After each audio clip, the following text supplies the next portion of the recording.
Bab 077. Cahya tersenyum.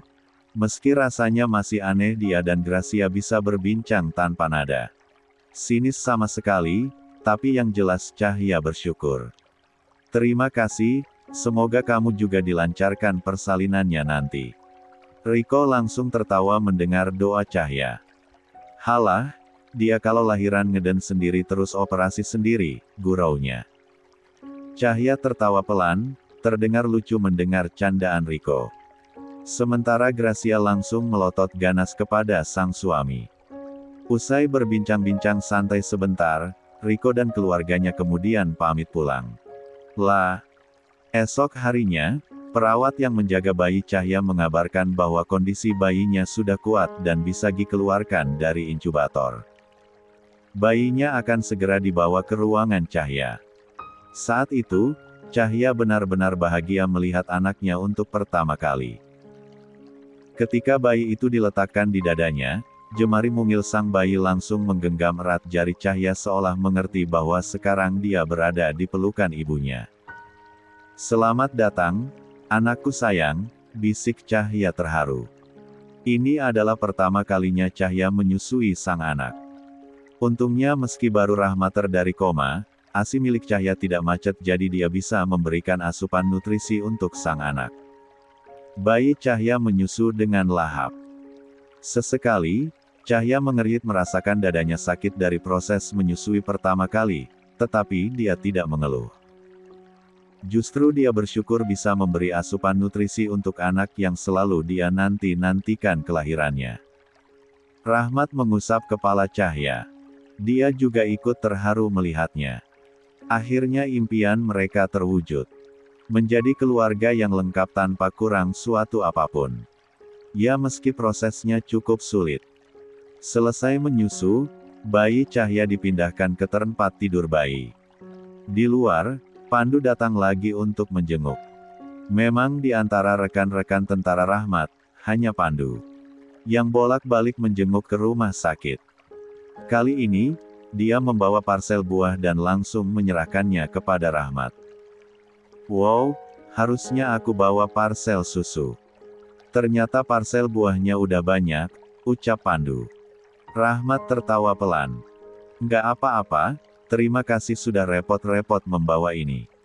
Pandu juga melihat anak Rahmat dan dia senang melihatnya. Bayi mungil itu sangat lucu dan masih merah. Mendadak, Pandu tersenyum pahit. Dia jadi teringat dengan mendiang istrinya yang belum lama meninggal. Seandainya saja istriku masih ada, mungkin sekarang dia sudah hamil dan kami bisa jadi keluarga yang lengkap dan bahagia. Itu hanya pemikiran sekilas di benak Pandu, tapi dia ternyata tak Rahmater mengatakannya langsung dan didengar oleh Rahmat. Rahmat menepuk bahu Pandu. Dia tahu rasanya hampir kehilangan istri dan anak saat Cahya kecelakaan, jadi dia bisa bersimpati kepada Pandu. Bedanya, Allah masih memberikan kesempatan kepada Rahmat untuk bersama-sama dengan keluarganya. Kamu juga pasti akan merasakan menjadi ayah suatu hari nanti. Hanya belum waktunya saja. Pandu tersenyum tipis. Dia sudah terbiasa mendengar kata-kata semangat seperti itu pasca kecelakaan yang menimpa keluarganya. Pandu merasa itu hanya kata-kata kosong. Orang-orang yang mengatakan kepadanya belum tentu kuat jika berada di posisi Pandu. Namun, kali ini dia merasa tenang dengan kalimat Rahmat karena dia tahu Rahmat juga merasakan hal yang sama. Hanya mungkin, Pandu tidak seberuntung Rahmat. Pandu bukannya tidak ikhlas. Mau tak mau, itu sudah menjadi ketentuan yang maha kuasa. Namun, sebagai manusia biasa sangat wajar dia merasa sedih. Dia belum lama menikah. Seakan dia hanya diberi waktu singkat untuk bersama dengan sang istri di dunia ini. Di tengah suasana sedih itu, tiba-tiba Cici datang memecah suasana. Dia sampai hampir menubruk pintu karena membawa banyak sekali hadiah untuk Cahya dan bayinya. Hello, good morning everybody. Cici cantik datang. Rahmat dan Pandu langsung sigap membantu Cici membawa hadiah-hadiahnya. Kalau soal kado, Cici memang tidak pernah tanggung-tanggung. Dia membawa parcel buah premium, baju bayi dengan merek mahal, sepatu, peralatan bayi lucu, bahkan boneka juga. Cahya heran. Kamu bawa semua ini dari parkiran sendiri, Ci? Tanya Cahya. Iya dong, aku kan strong. Tapi tadi dibantu separuh sama supirku sih, hehehe. Cahya tertawa. Banyak banget Ci. Mana mahal semua. Cici tersenyum lebar. Nggak apa-apa, buat keponakan aku harus yang berkualitas dong. Kamu sendirian? Nggak sama Elang? Tanya Cahya. Nggak. Dia lagi sibuk ngurusin sidang skripsi. Maklumlah, mahasiswa tua. Setelah meletakkan hadiah-hadiah itu, Cici kemudian menuju ke ranjang bayi Cahya. Bayi mungil itu masih terlelap. Cici langsung meremas pipinya sendiri, gemas sekali melihatnya. Oh my god. Lucu banget keponakan aku. Jadi pengen beliin baju-baju yang lebih lucu lagi, oh. Cici kegemasan sendiri. Pandu yang berdiri tak jauh darinya tersenyum geli melihat reaksi itu. Ini gedenya pasti bakal kayak opa Korea nih, ganteng banget aak, Cici heboh sendiri. Untung saja dia bisa menahan suaranya agar tidak terlalu menggelegar seperti biasa, jadi anak Cahya masih tidur dengan tenang. Jadi pengen deh punya bayi gini. Lucu banget, gemas. Ya menikah dong, sahut Cahya. Sama siapa? Suami aku kan masih sibuk berkarir. Cahya mengernyit. Hah? Siapa suami kamu? Itu, Opa Jungkook. Jawab Cici iseng sambil cengengesan. Cahya langsung tertawa mendengarnya. Kehadiran Cici selalu membuat suasana menjadi hangat dan cerah ceria. Dia bersyukur Cici selalu datang di waktu yang tepat. Saat itu, pandangan Cici mendadak mengarah kepada Pandu yang sejak tadi diam saja sambil memperhatikan ocehan randomnya. Mendadak, sebuah ide jahil mampir di benaknya. Seringai isengnya melebar. Cici langsung mendekati Pandu, bahkan dengan santainya memepeti rekan Rahmat itu. Pandu sendiri mulai kikuk, tapi dia tidak pindah dan diam saja di posisinya. Sementara itu, mata Cici mulai berkedip-kedip genit. Seperti biasa, Cici dan level isengnya yang di luar nalar. Gimana kalau Opa Pandu aja yang jadi ayah dari calon anak-anakku? Goda Cici dengan berani. Pandu melotot, dia sampai tersedak ludahnya sendiri. Haha. Pandu gelagapan. Dia sampai membungkuk untuk menuntaskan batuknya hanya karena tersedak ludah sendiri. Dia benar-benar salah tingkah. Pandu melirik Cici yang hanya cengar-cengir tak berdosa. Pandu heran sekali bagaimana wanita muda ini bisa dengan mudah menggoda laki-laki yang bahkan tidak dia kenal baik. Atau Pandu saja yang kurang banyak mengenal wanita. Hidup sebagai tentara lebih banyak dihabiskan olehnya di lingkungan militer. Wanita yang ada di lingkungan militer pun jelas berbeda. Mereka lebih kaku. Pandu agak shock.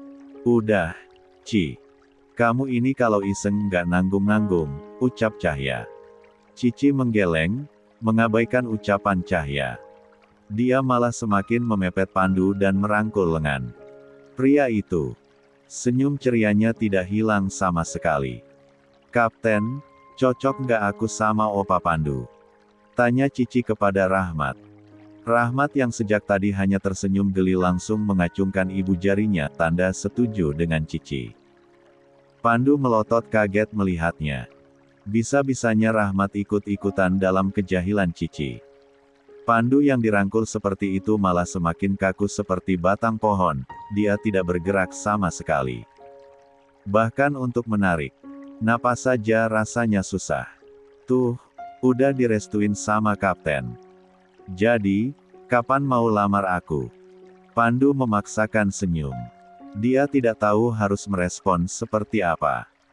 Sebenarnya dia tahu teman Cahya ini memang hobi bercanda, dan jelas pertanyaannya soal lamaran itu tidak serius. Namun, entah mengapa efeknya begitu besar pada tubuh Pandu. Sentuhan Cici membuat jantungnya kebat-kebit tak karuan. Yah, kok nggak jawab sih? Nggak perlu mahar aneh-aneh kok, soalnya mama dan papaku udah kaya, hehe. Cahya tertawa mendengarnya. Hanya Cici yang bisa mengatakan kalimat seperti itu tanpa terkesan menyombongkan diri. Entahlah, segala hal dalam diri Cici seperti membawa aura bahagia. Minusnya, dia kurang bisa menempatkan diri dalam suasana yang serius kalau tidak diberitahu duluan, alias dia kurang peka. Haha. Lamar. Cici nyengir lebar. Iya. Ayo kapan? Udah siap nih. Capek jomblo terus soalnya sering diselingkuhin. Pandu mengernyit. Agak bingung juga mengikuti pace obrolan Cici yang kadang terasa aneh dan melompat-lompat dari satu topik ke topik lain. Selingkuh. Terakhir kali pacaran, ternyata dia cuma manfaatin duitku aja. Kirain cewek doang yang bisa matre. Ternyata cowok lebih parah. Cici merengut. Pandu tidak mengerti. Maksudnya, mereka bukan teman dekat yang bisa membicarakan hal seperti itu, kan? Tapi Cici malah asyik nyerocos soal mantan pacarnya yang matre dan menyebalkan. Pandu sampai pusing mendengarkannya. Jadi begitu, makanya sama Opa Pandu aja. Kayaknya bakal setia deh. Kalau Opa Pandu, aku nggak. Masalah kok diporotin. Cahya menepuk dahinya sendiri mendengarnya celotehan Cici yang di luar nalar. Astagfirullah, Ci. Kasihan itu Pak Pandu bingung dengerin kamu ngoceh. Cici menyangkal, ini tuh sesi pengenalan diri, Cahya. Sekalian biar Opa Pandu tahu soal aku sebelum ketemu Mama dan Papa. Ya, enggak. Cici menaik turunkan alisnya di hadapan Pandu. Ah, Pandu gagap. Sungguh, dia merasa terpojok meski sebenarnya tidak ada yang memojokkannya. Mendadak, ponsel Cici berdering. Dia langsung melepaskan rangkulannya pada lengan Pandu untuk memeriksa siapa yang menghubunginya. Bentar ya, Opa Pandu, ada panggilan tugas, ucap Cici sambil memasang gestur hormat kepada Pandu. Cici keluar untuk mengangkat panggilan itu, sementara Pandu langsung bernapas lega. Dia baru merasa bisa menarik oksigen dengan baik sekarang. Cahya memandang ekspresi Pandu yang terlalu abstrak untuk dijelaskan. Dia jadi tidak enak karena temannya membuat Pandu tidak nyaman. Maaf, Pak Pandu. Cici memang begitu anaknya. Tapi aslinya dia baik banget. Semoga Pak Pandu nggak ngerasa risih sama Cici, ucap Cahya tulus. Pandu mengangguk, nggak masalah. Saya cuma kaget. Cici itu jujur kok. Dia memang sering dimanfaatkan pacarnya gara-gara dia kaya dan kurang peka, jelas Cahya. Rahmat ikut mendengarkan. Karena itu dia sering datang ke rumah. Cahya mengangguk, sudah diperlakukan begitu pun, Cici nggak pernah sekalipun berinisiatif melabrak atau marah. Dia langsung pergi aja. Cahya bukannya mendukung tindakan melabrak atau semacamnya. Namun, bukannya itu hal yang biasa dilakukan oleh perempuan. Untuk seseorang seperti Cici, Cahya kira dia akan mendatangi mantan pacarnya lalu marah karena dikhianati, tapi nyatanya tidak. Cici cukup tahu, lalu curhat panjang lebar ke Cahya, dan sudah selesai begitu saja. Tidak ada konsekuensi apapun untuk laki-laki yang sudah mengkhianatinya. Bahkan uang Cici yang sudah dibawa kabur oleh beberapa mantan pacarnya juga dibiarkan begitu saja. Sampai seperti itu? Tanya Pandu. Cahya mengangguk. Dia sendiri tidak pernah tahu siapa pacar Cici. Paling-paling melihat kalau Cici dijemput di fakultas. Hanya itu. Cici juga bukan jenis orang yang suka mengumbar hubungan. Makanya saya bisa bilang Cici itu anaknya baik banget. Herannya, orang baik seperti dia malah sering dikhianati. Pandu mangut-mangut.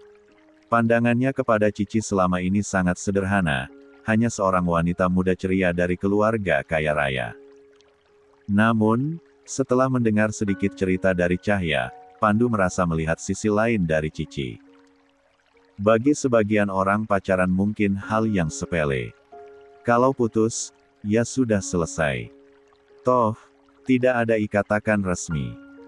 Namun, beberapa orang menjalin hubungan dengan berharap akan lanjut ke komitmen yang lebih serius. Siapa tahu Cici juga berpikir begitu. Sayangnya, dia selalu bertemu dengan pria yang salah, yang hanya melihat dia dari latar belakang keluarganya yang kaya raya. Ya, semoga Cici bisa segera menemukan laki-laki yang serius dan setia padanya. Kalau begitu, saya permisi dulu. Pandu mengangguk kepada Cahya, kemudian beralih pada Rahmat. Kep, aku pulang dulu, pamit Pandu. Iya, hati-hati di jalan, ucap Rahmat. Pandu keluar dari ruangan Cahya, tetapi dia sedang melamun. Entah mengapa dia kepikiran dengan kisah Cici yang diceritakan Cahya tadi. Rasanya kontras sekali melihat personaliti Cici yang cerah seperti matahari tetapi kisah cintanya suram sekali. Karena terlalu fokus melamun, dia tidak rahmater dan malah menabrak Cici yang mau masuk ke ruangan Cahya. Aduh! Cici kaget karena membentur dada Pandu yang keras. Pandu secara refleks menahan pinggang Cici sebelum wanita itu terdorong jatuh ke lantai. Keduanya sama-sama kaget, dan sialnya malah membeku dengan posisi ambigu itu. Pandangan mereka terkunci satu sama Jain. Lalu seketika, senyum jahil tersungging di bibir Cici. Fix, Opa Pandu memang jodoh aku, katanya dengan percaya diri. Pandu semakin salah tingkah. Dia langsung melepaskan pelukannya pada pinggang Cici setelah memastikan pijakan wanita itu aman. Entah mengapa, wajahnya terasa panas. Permisi, saya harus pergi. Pandu buru-buru pamit sebelum jantungnya makin menggila hanya karena kalimat-kalimat asal Cici. Cici malah cengengesan. Sampai jumpa lagi, Opa Pandu. Teriaknya sambil melambai-lambai. Cici kemudian bertemu dengan Cahya lagi. Senyum gelinya tidak sirna sama sekali. Cahya. Lucu banget ya Pak Pandu itu. Padahal udah duda, tapi masih malu-malu aja sama perempuan. Cahya menggeleng-gelengkan kepalanya mendengar ucapan Cici. Kamu ini level jahilnya dikurangin dikit gitu loh. Kasihan itu Pak Pandu. Cici ngakak. Biarin aja, yang penting, kan gak godain suami orang. Ya benar sih, tapi juga, sudahlah. Biarkan saja Cici bertingkah sesuka hati asalkan tidak menyalahi aturan. Cici kembali memandangi anak Cahya. Dia gemas sekali melihat bayi mungil itu. Sesekali, bayi itu menguap sambil merenggangkan tangan mungilnya. Cici semakin gemas. Beneran deh, Anak kamu ini comel banget, gak kuat. Boleh aku bungkus dan bawa pulang, enggak? Tanya Cici sambil meremas pipinya sendiri saking gemasnya. Cici harus ekstra kuat menahan diri dan meremas wajahnya sendiri, karena kalau tidak, dia takut kelepasan menguyel-uyel bayi mungil itu. Enggak boleh, sahut Rahmat tiba-tiba. Cici menoleh. Dia menaikkan sebelah alisnya mendengar respon cepat dari Rahmat. Cahya sudah terkikik geli mendengarnya. Widih, Kapten Rahmat udah jadi bapak posesif nih. Takut, gurau Cici. Rahmat memalingkan wajahnya, membuat Cici semakin ngakak dan memuaskan diri menggoda pasangan. Suami istri itu. Hari ke-7 setelah melahirkan, Cahya akhirnya diperbolehkan untuk pulang. Kondisinya sudah membaik, dan dokter menyatakan bahwa Cahya sudah layak untuk kembali ke rumah. Kamu sudah merasa sehat, kan? Tanya Rahmat memastikan. Iya, Mas. Aku udah sehat kok. Cuma agak lemas aja buat jalan karena kelamaan berbaring. Iya, tidak masalah. Yang penting kamu sudah nggak merasa sakit. Cahya mengangguk. Aman, Mas. Setelah pulang, Rahmat mengabari Cahya kalau anak mereka sudah melaksanakan akikah. Rahmat sudah memesan ke jasa Agigah untuk memotong 2 kambing kemudian membagikan hasil masakannya berbentuk nasi kotakan untuk orang-orang yang tidak mampu. Rahmat sengaja melakukan itu karena kondisi mereka tidak memungkinkan untuk melaksanakan Agigah mandiri. Rahmat berencana mengadakan syukuran dan pengajian juga nanti saat hari ke-40. Cahya setuju saja. Yang dilakukan Rahmat juga dengan pertimbangan kondisi Cahya. Dia memang sudah dinyatakan sehat, tapi tetap butuh istirahat dulu. Takutnya drop lagi kalau langsung sibuk mengurus acara anak mereka. Cahya mengabari Cici tentang rencana syukuran itu, dan dia sangat excited untuk ikut membantu. Dia bahkan membawa Bililis juga untuk ikut bantu-bantu di bagian dapur. Cici membawa hadiah lagi untuk anak Cahya saat syukuran, padahal Cahya bilang tidak perlu. Ini adalah hari pelaksanaan syukuran kelahiran anak Cahya dan Rahmat. Acaranya diadakan sore hari. Sejak pagi, Cici sudah berada di rumah Cahya bersama Bililis. Elang menitip doa saja karena sibuk revisi skripsi dengan dosen killernya. Rahmat menyembelih 2 kambing lagi untuk dimasak menjadi berbagai macam makanan dan disajikan untuk tamu-tamunya nanti. Ada makanan-makanan pelengkap lainnya juga. Cici menyumbang paling banyak. Cahya sudah tidak bisa mencegah lagi. Terserah saja yang penting bermanfaat. Cahya, Pak Pandu datang, kan? Tanya Cici sambil mesam-mesem. Cahya tertawa pelan. Datang dong. Auh, enggak sabar. Kamu ini beneran suka sama Pak Pandu atau bagaimana sih? Cici hanya tersenyum simpul, sengaja membiarkan Cahya bertanya-tanya.